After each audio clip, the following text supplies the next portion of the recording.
na, bili na po kayong gulay. Fresh na fresh pa po ito.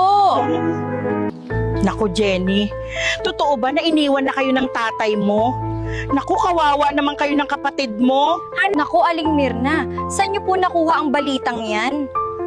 Bakit hindi ko po yata alam? Grabe naman si Aling Mirna.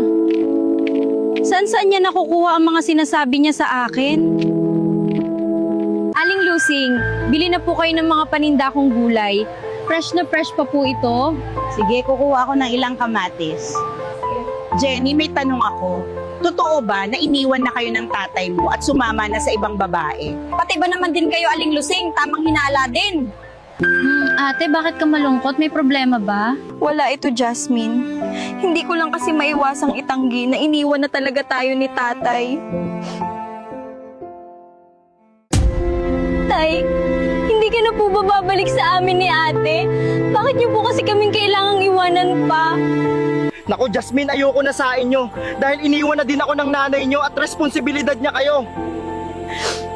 Tay, maawa ka sa amin ni ate. Wala na kaming magulang na malalapitan kung hindi ikaw na lang, Tay. Parang awa mo na. Nakausap ko si tatay, ayaw na niya talaga sa atin. Hayaan mo na, Jasmine. Kung ayaw na niya talaga sa atin, wala na tayong magagawa.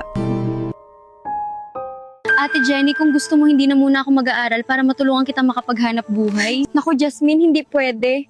Ang gusto ko ay makapagtapos ka ng pag-aaral. Di bali nang ako ang magsakripisyo. Ay, sana makahanap pa ako ng ibang pagkakakitaan para hindi huminto ang kapatid ko. Jenny, ikaw na ba yan? Anong nangyari sa'yo? Bakit hindi ka na nag-aral? Nako, hindi na kasi kaya dahil wala na kaming magulang at isa pa, ako na lang ang bumubuhay sa kapatid ko. Kung gusto mo, Jenny, tigilan mo na yung pagtitinda mo ng gulay at subukan mo itinda ang mga produkto namin. Talaga? Kaya ko ba yan? Oo, kaya mo. Tulungan ka namin. Salamat. Sige, Ito, Jenny, bibigyan muna kita ng isa at kapag naibenta mo, bibigyan kita ulit ng marami. Maraming salamat. Ate Jenny, ano yan? Bakit may hawak-hawak kang gamot at para saan yan? Ito ay noferan kasi ako ng classmates ko dati ng produkto nila. Ang sabi niya ay subukan ko daw itinda. Aling Lusing, baka po gusto nyo itong produktong tinitinda ko. Nakakabata po ito at nakakaganda. Talaga ba ha? Naku, Jenny, mukhang maganda to. Masubukan ko nga. At dito na nag-umpisa ang pagbabago ng buhay ng magkapatid. At si Jenny ay mas lalo pang sumipag dahil sa dami ng kanyang customer hanggang sa... Congrats, Jasmine! Sa wakas ay natupad na din ang pangarap mong makapagtapos ng pag-aaral. Maraming salamat ate dahil sa sakripisyo mo ay nakapagtapos na ako. Sana balang araw, ako naman ang makabawi sa'yo.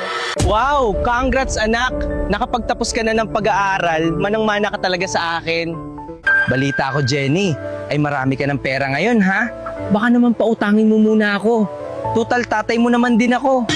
Tatay nga kita, pero ni minsan hindi namin naramdaman na may tatay kami dahil iniwan mo kami. Nasaan ka nung naghihirap kami? Tignan mo ang anak mo nakapagtapos ng walang magulang sa tabi niya, tapos pupunta ka dito para sa pera ni hindi mo nga kami masabihan ng kamusta eh. Kaya mabuti pa tayong umalis ka na at bumalik ka na lang doon sa pangalawa mong pamilya hanggat may natitira pa akong kaunting respeto sa'yo.